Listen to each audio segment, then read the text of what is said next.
ପାଳ ଛତୁ ଚାଷ କିପରି କରିବା ଆସନ୍ତୁ ସମ୍ପୂର୍ଣ୍ଣ ଭିଡ଼ିଓ ଦେଖିବା। ପ୍ରଥମେ ଗୋଟିଏ ମାପରେ ଛଣ କାଟିବେ। ଗୋଟିଏ ମାପରେ କାଟିଲେ ଆପଣଙ୍କୁ ସୁବିଧା ହେବ। ବର୍ତ୍ତମାନ କଟା ସରିଯାଇଛି, ତାକୁ ବୋହିକି ନେବୁ। ବର୍ତ୍ତମାନ ବୋହିକି ନେଉଛୁ।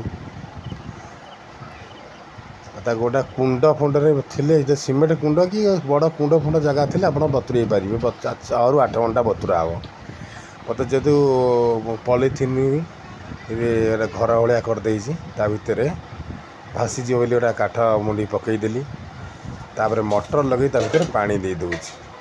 ତାଦ୍ୱାରା ସେ ଭାସିବନି, ବତୁରି ଯିବ। 6ରୁ 8 ଘଣ୍ଟା ପାଣି ଖାଇବ ସିଏ ଛଣଟା। ବର୍ତ୍ତମାନ ଯେହେତୁ ମୋ ଡ୍ରମ୍ ଥିଲା, ମୁଁ ଡ୍ରମ୍ରେ ବି ଭର୍ତ୍ତି କରିଦେଇଛି। 6ରୁ 8 ଘଣ୍ଟା ପାଣି ଖାଇବ।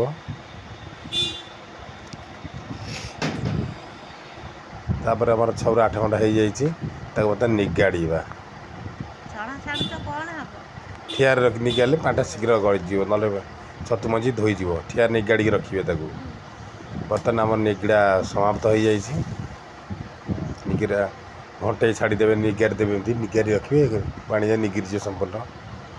ଆମର ସମ୍ପୂର୍ଣ୍ଣ ସରିଯାଇଛି। ବର୍ତ୍ତମାନ ସେଉ ଯେଉଁଠି ବେଡ଼୍ରେ ପକାଇବେ ସେଠି ବିଶୋଧନ କରିଦେବେ, ନହେଲେ ଜୀବାଣୁ ସବୁ ଖାଇଯିବ।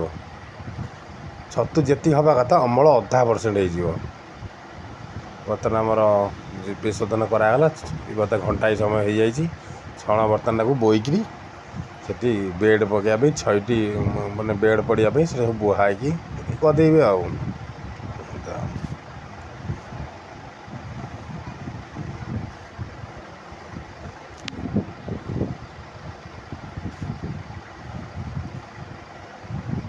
ବର୍ତ୍ତମାନ ସବୁ ଆମର ବୁହା ଶେଷ ହୋଇଯାଇଛି।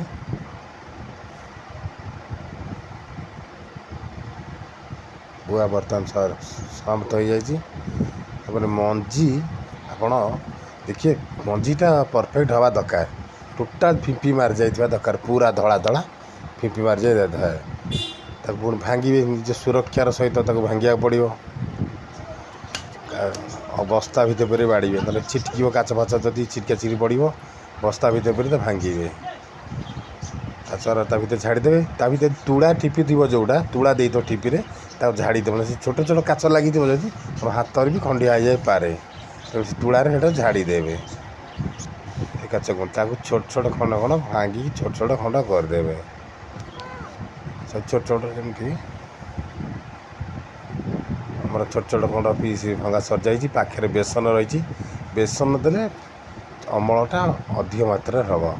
ବର୍ତ୍ତମାନ ତଳେ ଛଣ ବିଡ଼ା ବିଡ଼ା କରି